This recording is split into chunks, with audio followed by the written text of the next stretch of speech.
Beyond the Ropes. I am your host, Joey Stylez, and we're going to go back into the Mafia Chronicles. Dave, Yes. the recruitment. Woo. The recruitment. The guys you had originally was just Cage, Cloud, and yourself. That's true. Now there was other members. There was Renegade, there was Henry and Carl Capo, known as the Camachos. You also had BDB, who was known as Punisher. And that was a 7, I think. That was the 7. And you also had I wouldn't say an affiliate. Yeah, it's a pretty much a sponsorship of one person. Give me the rundown on how everything went about.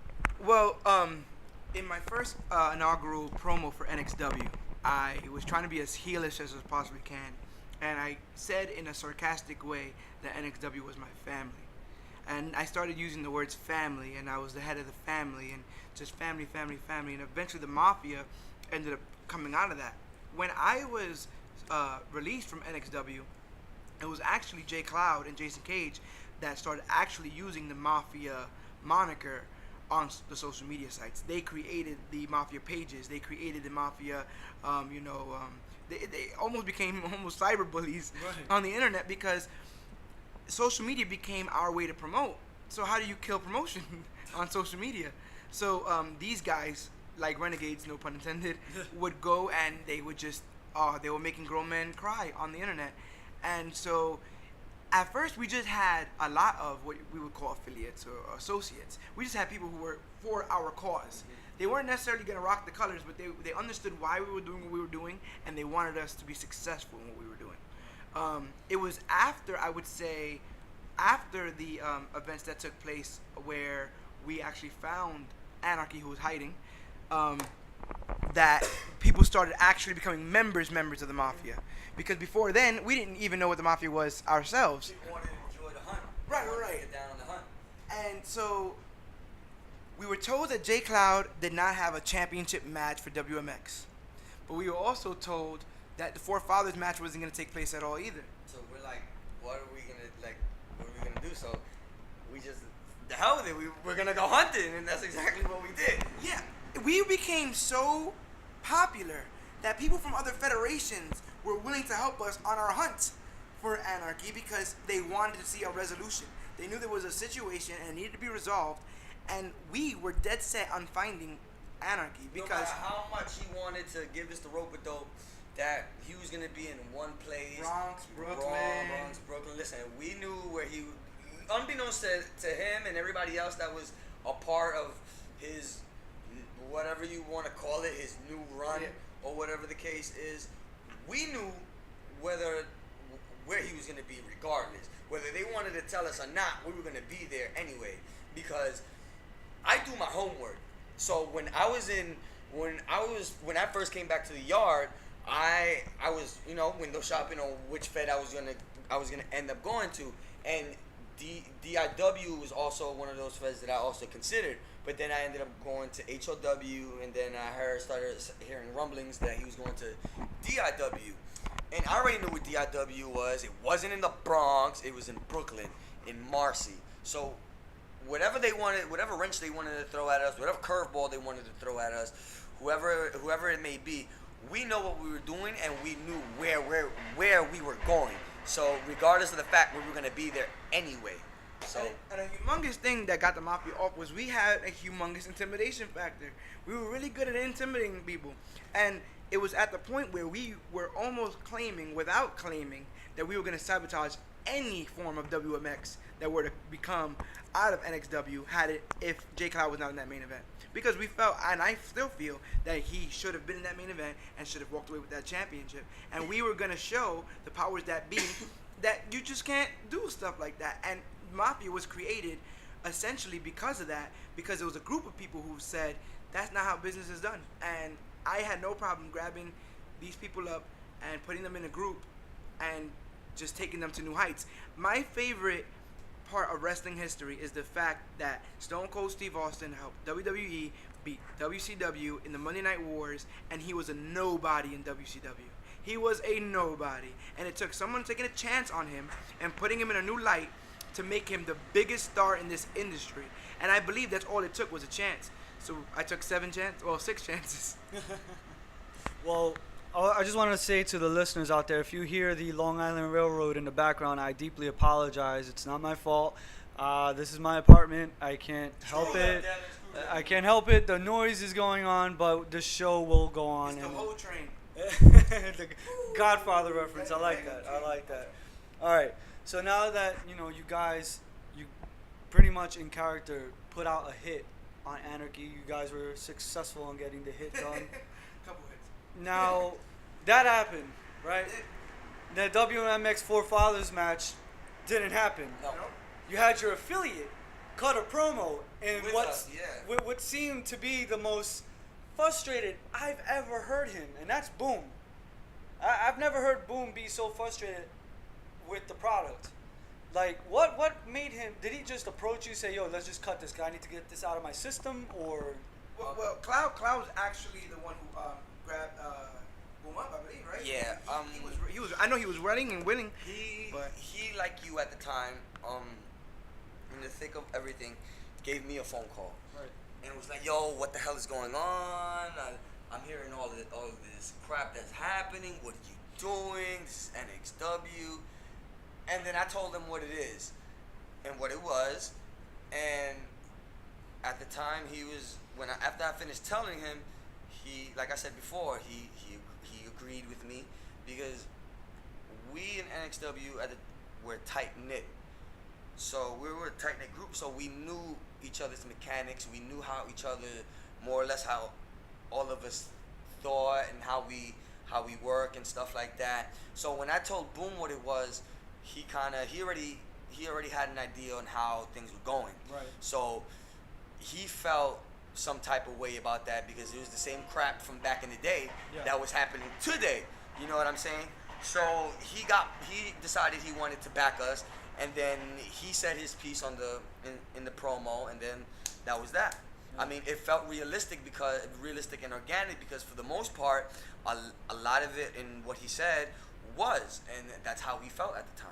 So there you go. So fast forward now, we're looking at the future. It's winter 2013, 2014, the off season for us. We're looking at BWE 2014. And I remember the day after BWE 2013, I see this little light promo, and I am saying to myself, this is actually not going to happen. Can we actually pull the repeat? And lo and behold, a blessing from the sky, we find an actual professional wrestling ring. That's true. You guys, most of you, I think it was you guys plus other participants like Michael, Kevin, BDB, all you guys went. We all pitched in a little bit, $1 here and there, a couple hundred, whatever. I'm not gonna disclose the price, but you guys went out in the middle of a freaking snowstorm to pick up the ring. That's the dedication you guys put out there. Listen, that day I remember all too well because I know they remember it all too well because I was supposed to go with them, but I couldn't get the day off from my job. Right. So in terms of that, it was the best. If I could put it in a way, it had to be the best, worst day of everybody's lives that had to be there because they went up there and everything that could go wrong, I heard, went wrong. The truck stalled. It gave. They got kicked out of the highway because they weren't supposed to be on the highway. They got into a little small accident, and all that while that's going on, I'm getting out of work and I'm waiting in Brooklyn about 5 hours for these guys to come back, and I'm like, yo, I'm not gonna leave until these guys get here. But I work the next day. I gotta open the next day. So it's 2:30 in the morning, and I'm down to my last beer from both of my 6-packs. All right, and Good cold beer. I'm drinking my last beer, and I'm calling everybody, and I'm like, damn, everybody's phone is dead. I know what type of day they're having, so I'm gonna buy these guys another hour, and then I'm just gonna cut out. And I take the last swig of my beer, and I'm putting on my stuff to leave, and then I hear commotion upstairs. I hear footwork, and this is like 2:30 in the morning. And I'm like, oh, I'm not stupid. I'm drunk, but I'm not stupid. So I went upstairs, and as soon as I started to go upstairs, who opens the door from upstairs? Christian, Jason Cage. And I'm like, oh, let's do it. I'm like, yo, don't even say the word. Don't even say the word. I know the look on your face. The look on your face is going to be the same look on everybody's faces when I go out there to go see everybody fucking tired. Tired wasn't even the word for them. It was just, I said hi to everybody just looking at them because I already knew what it was when it came to them. So we ended up unloading the truck and then bang. Nice. The biggest investment BWE within the management team as well as the superstars. Now, Dave. Yes. The lead up to BWE 2014. It was the marquee. It was the main event. Yeah. Originally, it was supposed to be Zero versus the game TG1. That's true. That changed. That changed for a number of reasons. And then it ended up becoming Zero versus J Cloud. Yes. And from what I know, there was a lot. It went from a normal backlash to like an all-out war in terms of the backstage politics with that main event. That was the marquee main event.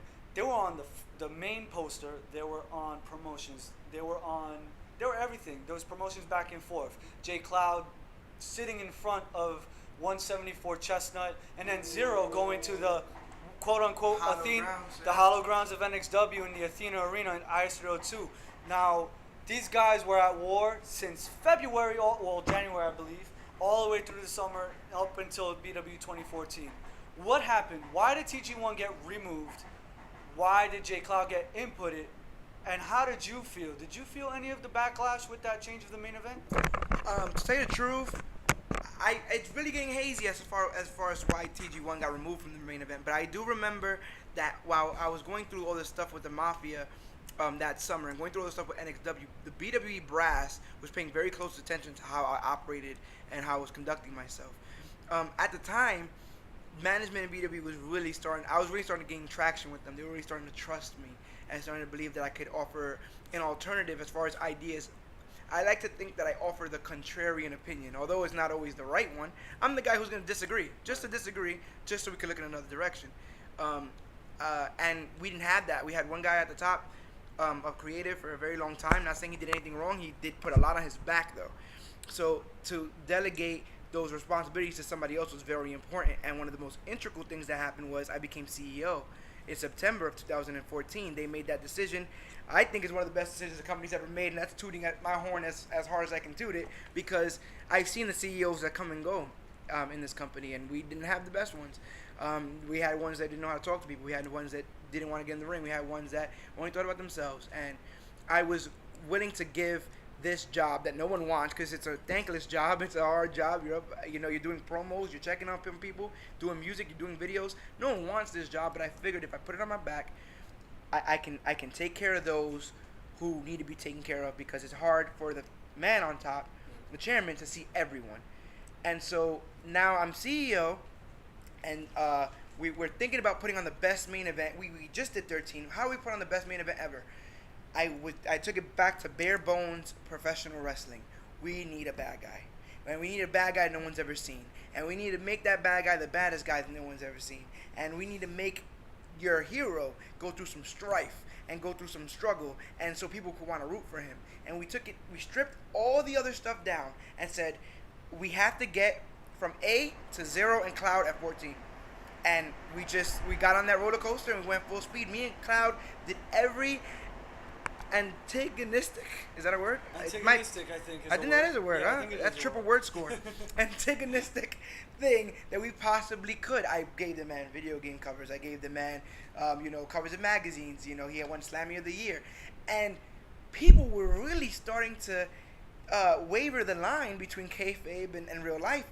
There were people who were legitimately jealous of these accolades that we were making up. We were making up accolades for this man, and people were legitimately getting jealous, and it started to cause some heat. Now, me and Cloud knew fully well that if we were going to turn on this furnace, it was going to get hot.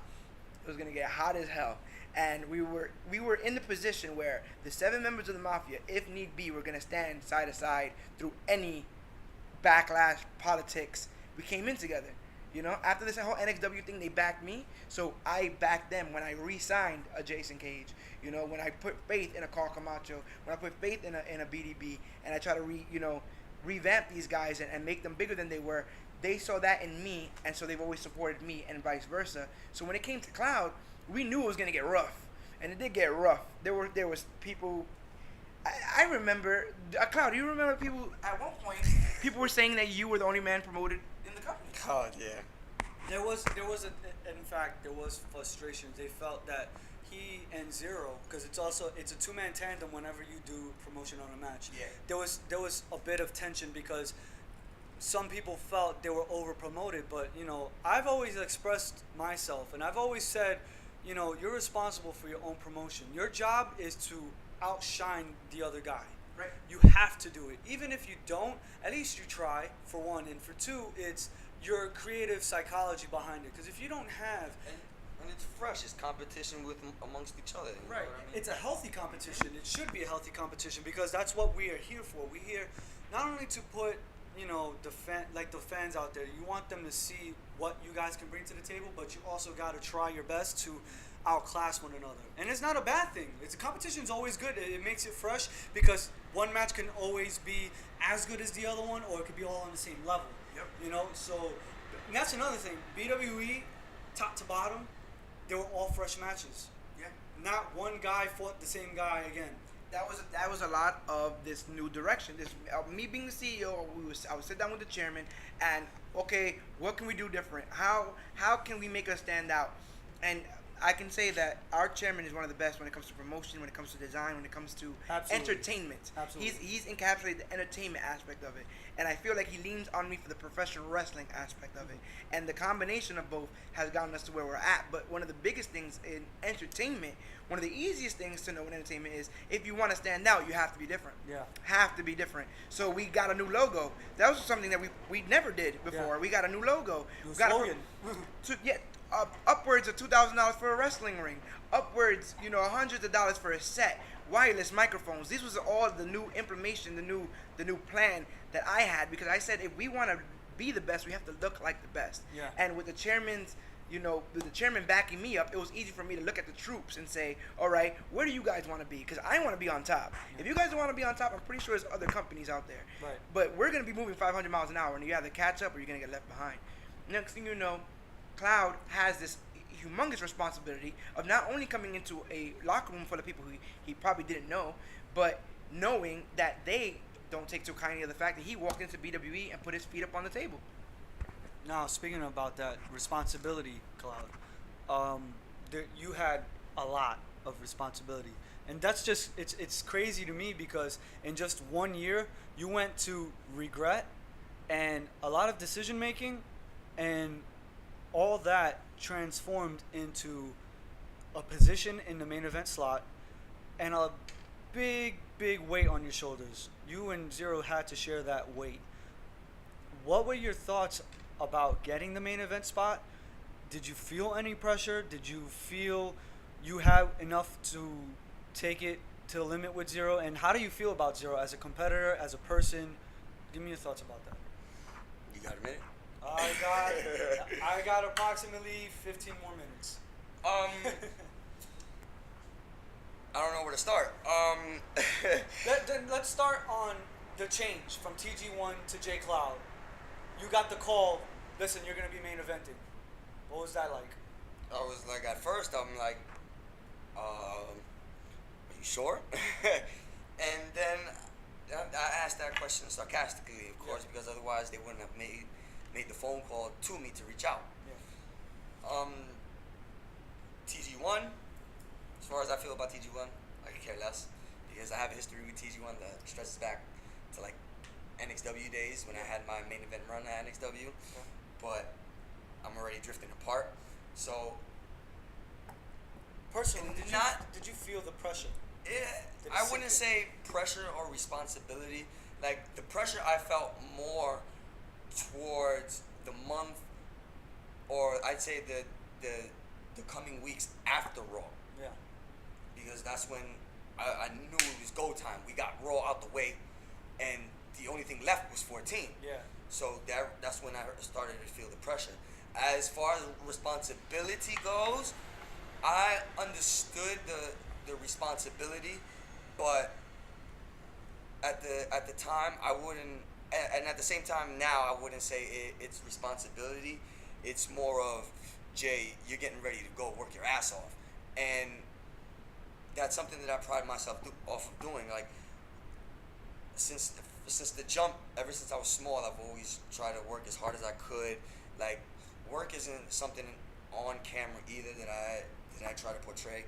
It's something behind the scenes that I try to do as much as I can. You push it out there as often as I can. Like when I say I work, people don't understand. Like I literally try to bust my ass wherever I'm at, whoever I'm with, or whatever that's going on that I'm involved in, or whatever I have a hand on.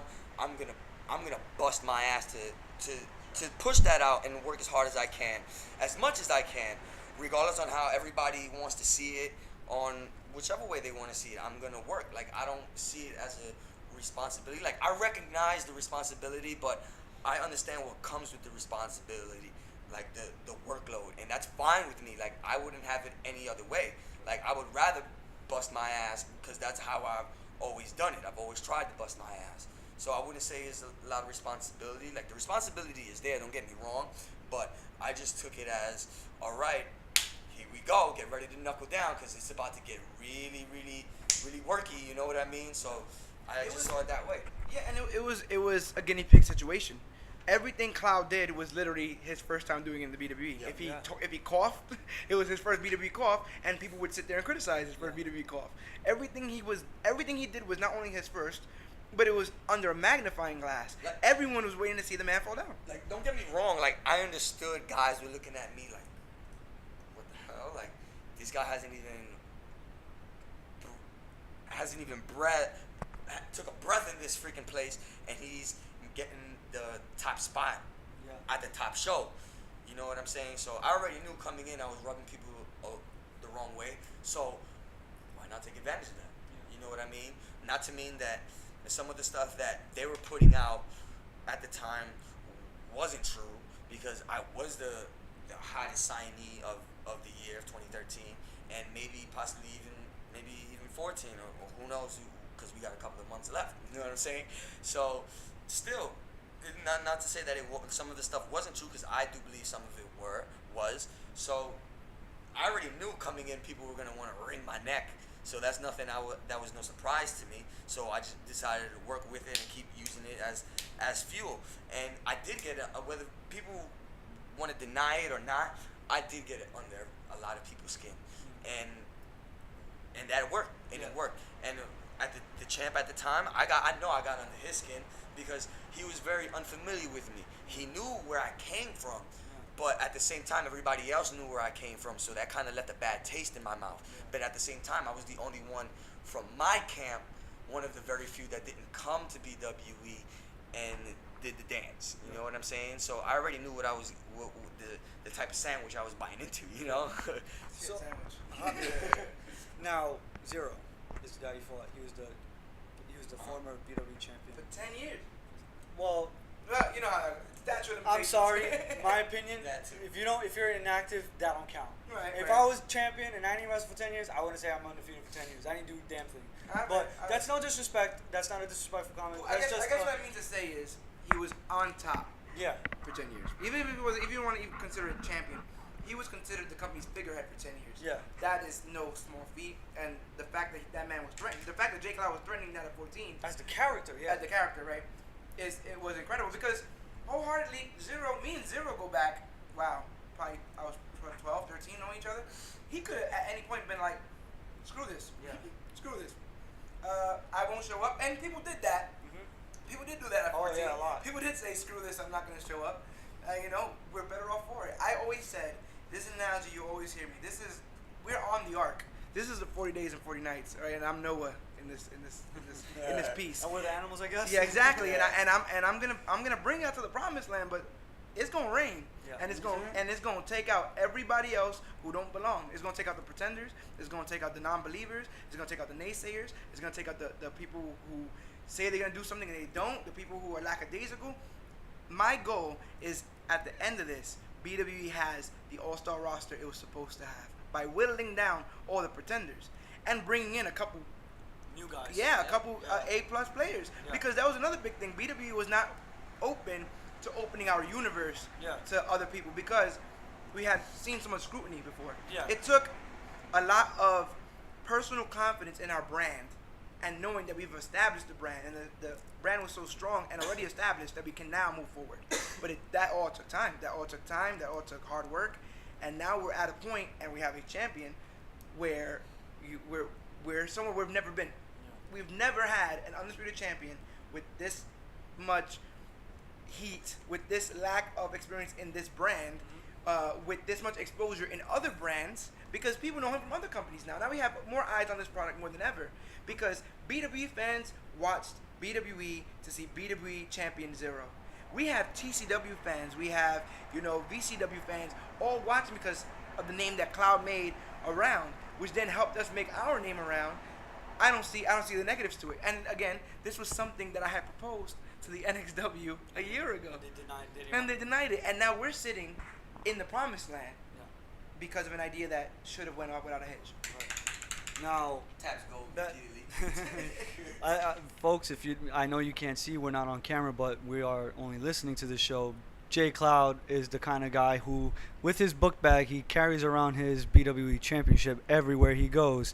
It'll be a barbecue, it'll be going to TCW, it'll be anywhere. He'll be on the train and he'll wear. Yardley related. Yeah, he'll go and carry around. I won't be wearing it, but I will have it. Now, going back as as a challenger. Zero. Yes. BWE 2014, possibly the greatest set, the greatest ring look. The crowd was 10 times bigger than it was in 2013. If the crowd is split, let's just say you were like probably the heel homecoming, as they say. Guys, the people actually cheered for you and Zero. It was split 50-50. It was kind of like that Hogan Warrior moment. You're in Gorilla right now with Zero. You guys in separate areas, and you guys are about to make your way to the ring. How do you feel about Zero as a competitor? How do you feel about him as a person? And what were your thoughts on the match? Now, Jay Cloud would tell you Zero is scum of the earth. But Jay Cloud would also tell you that if you ain't see him give him a run for my money, then you must be blind. But at the same time, I had to walk in with the same confidence I had coming into BWE. And nobody could touch me. Nobody could even lace my boots. Lace up my lace-ups. But looking back at everything and taking everything into perspective and soaking everything in, I would say that Zero gave me one hell of a match and one hell of a day. Because if, depending on who you are, you wouldn't know that this match between Zero and I was supposed to happen about 8 years ago, 10 years ago. It's a long time in the making. Yeah. Like when I was NXW champion, he was BWE champion, and we teased that with the way back Wednesday photos of us facing off, and not to say that that's what we had planned all along, because to be honest with you, it's not.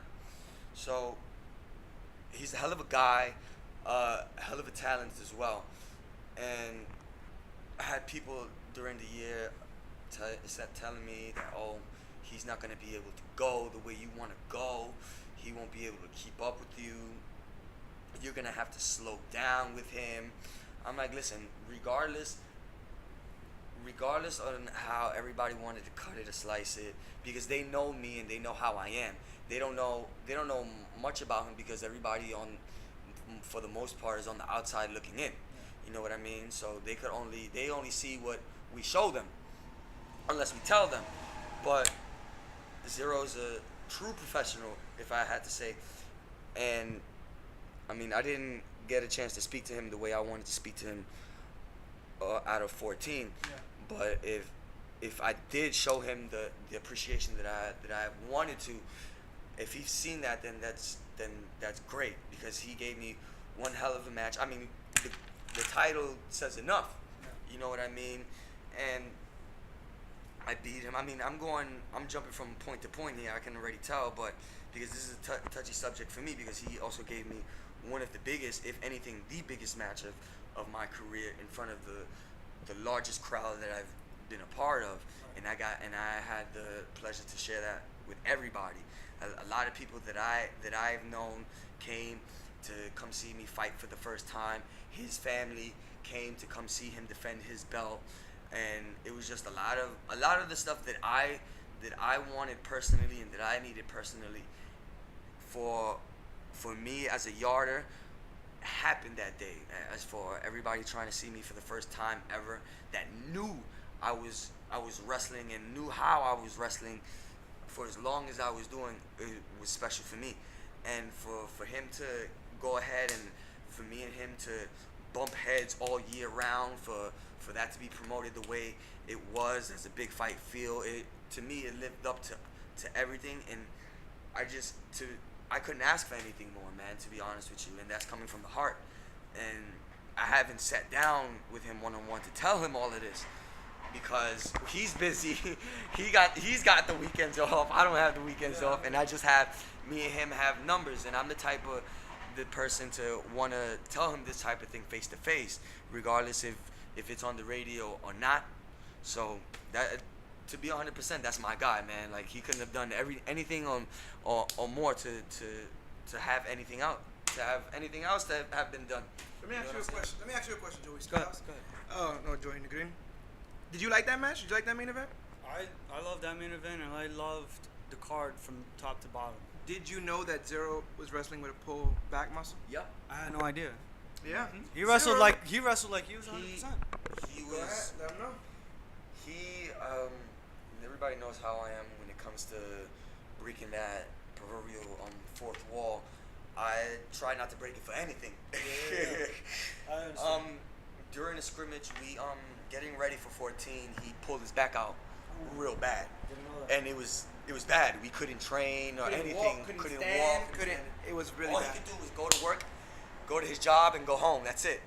So the secret behind our match was we didn't train or had planned to plan anything between him and myself till the week of 14, which is maybe I say the week of, and really actually 3 or 4 days before that. Yeah. So that is really special. That's really special and crazy all in its own, because I know he can't be there, and I'm trying to tell him yo, try to push through, bro, and because that's how I am. I'm gonna want to push through. Not to say that he's not gonna try to push through, because if it's too severe and stuff for him not to be able to come, I wouldn't want him to push through because of potential of that, him being long-term injury or him trying to be worse, where he can't even be able to perform at 14 at all, period. You know what I'm saying?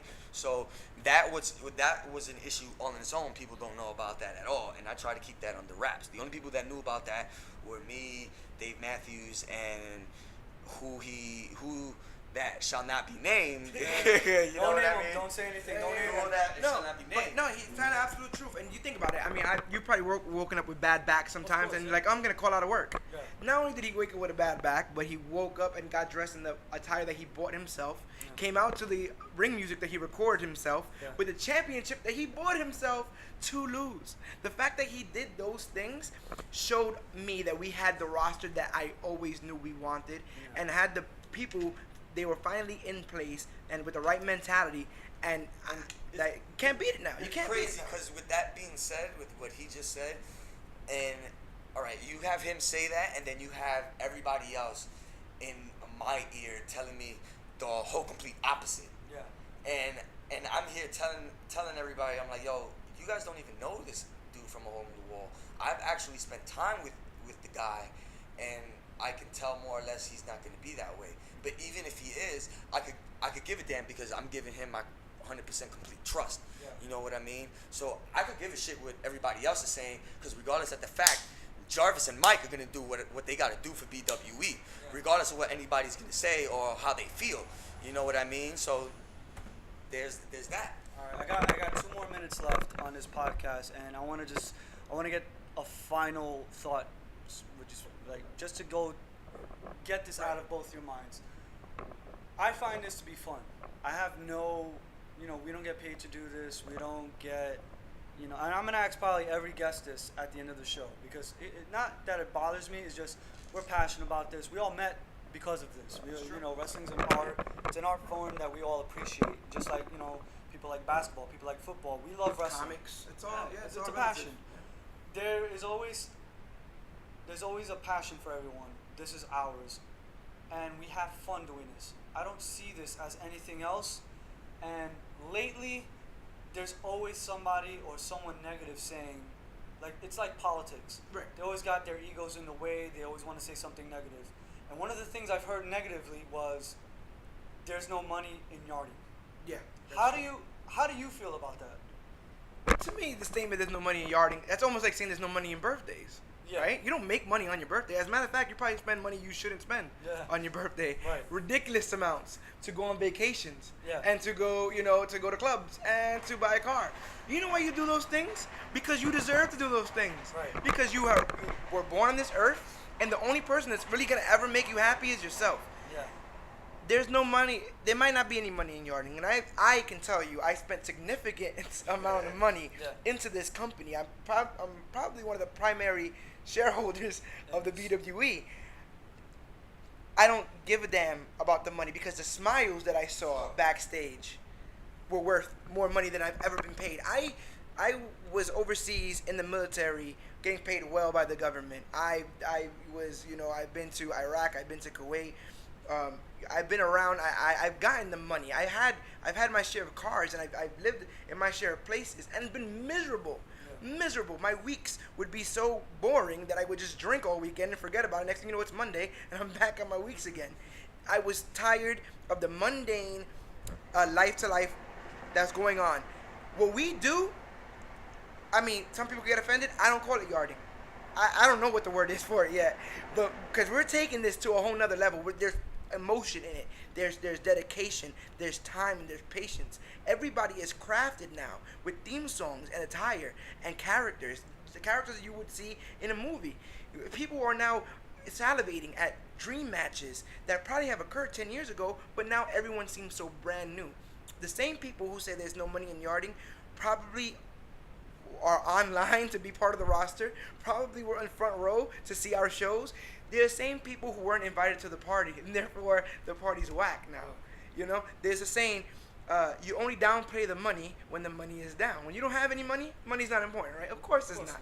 And when you don't have a place to yarding's not important. Yeah. And we are doing a phenomenal job because of people like you who went out of their way to go put on a radio show on your own whims. Our volunteer work is what puts us on the map. And I don't see us going anywhere else but up. Anywhere we decide we want to go, that's where we want to go. And who knows? We might make some money in yarding. Quick thought, really quick, Jay. Well, how do you feel there's no money in yarding? Listen, everybody has their own story. And to say that there's no money in yarding obviously is real ignorant in what I would think is real ignorant. Because if you're saying that, then either, number one, you probably never yarded before, and at the same time, probably have yarded and never had a good match in the yard. You know what I'm saying? And then there's that. Because if you're quick to say there's no money in yarding, then you're just trying to downplay everybody else that's trying to go out there and that loves to do the yarding. You know what I mean? Yeah. And it brings a genuine good feeling to them, and it gives them actual purpose to go outside and give people something to smile about, because those are the people that you catch out there trying to catch the yarding shows, the people that are walking out and walking around and know that you guys are going to be there on this day. Yeah. And if people, some days you're going to have nobody there, some days you're going to have a packed house inside the park or wherever it is you throw your show. So for people to say there's no money in yarding is real stupid.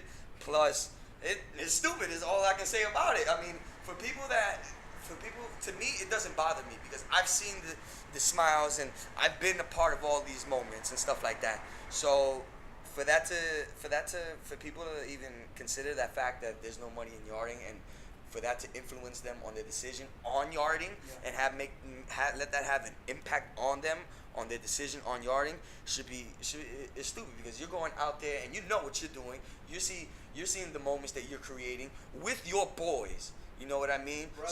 With your brothers, as a matter of fact. Excuse me. And that enough shouldn't even have to have you even worried about making money in yarding. You know what I mean? Because in 10 years from now, you're going to look, 10, 20 years from now, if you make it or if you don't, you're going to be looking at this like, wow, you're going to actually, I guarantee you have that genuine feeling that you had while you were going out there and doing and not getting paid for yarding is the same genuine good feeling you're going to have 10 years later and watching those archive videos. You know what I mean? So it doesn't bother me at all. It doesn't. I want to thank you guys for coming out and recording this podcast with me. Both those statements were true, and I appreciate the comments, and I appreciate you guys coming on the show and sharing everything from 2 years ago up until now. Anytime.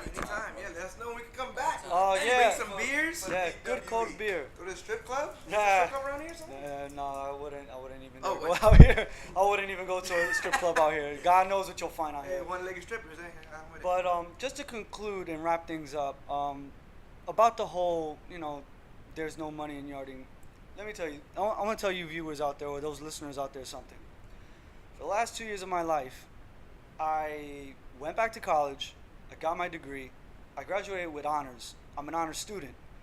I'm working at a very distinct location. I'm not going to say who or where. And I am making, a very good living for myself. Now, with that living comes stress in real life, and some people have different ways of handling the stress. Some people want to go box, some people want to go exercise. Well, guess what? My way of handling the stress was wrestling. Wrestling is my life, it's my passion. I've been watching it since I was in my mama's womb exactly today, 28 years ago. Yes, it is. So Happy birthday! I will say this. It's September 15th, 2014. If you keep saying there's no money in yarding, then guess what? You are not having fun with your life. I'm enjoying every single minute of my life with my fiance, with my brothers in BWE, with my former brothers from back then in NXW, who I still love to this day. If you keep saying there's no money in yarding, and listen, I'm not taking a shot at you. I am not trying to say anything or spit fire in your face. What I'm trying to make you realize is that we do this for fun. We do this because we like to do it. We don't give a crap about the politics. We don't give a crap about the egos. Leave that at the door, because at the Most end... of all, we don't give a damn if there's no money in yarding. Yeah, because at the end of the day, we make money doing our day jobs. At the long run, we do this for ourselves. People come and watch us. They enjoy it. If they enjoy it, we enjoy it. It makes us happy. It makes our fans happy. Yeah, of course, We man. make kids happy. There were kids in that crowd who didn't get paid to go there and didn't pay to come see us that were happy. And to say the truth, Joey, that's all this ever mattered to me. Absolutely. Well, on behalf of Jay Cloud, Jarvis Figueroa, and Dave Mathews, George Serrano, this is Joey Negrin, a.k.a. the Diamondback Joey Stylez. You have just heard the BWE Beyond the Ropes. Do me a favor, go grab cold beer, and I'll see you next time on our podcast. Take care, guys. Woo!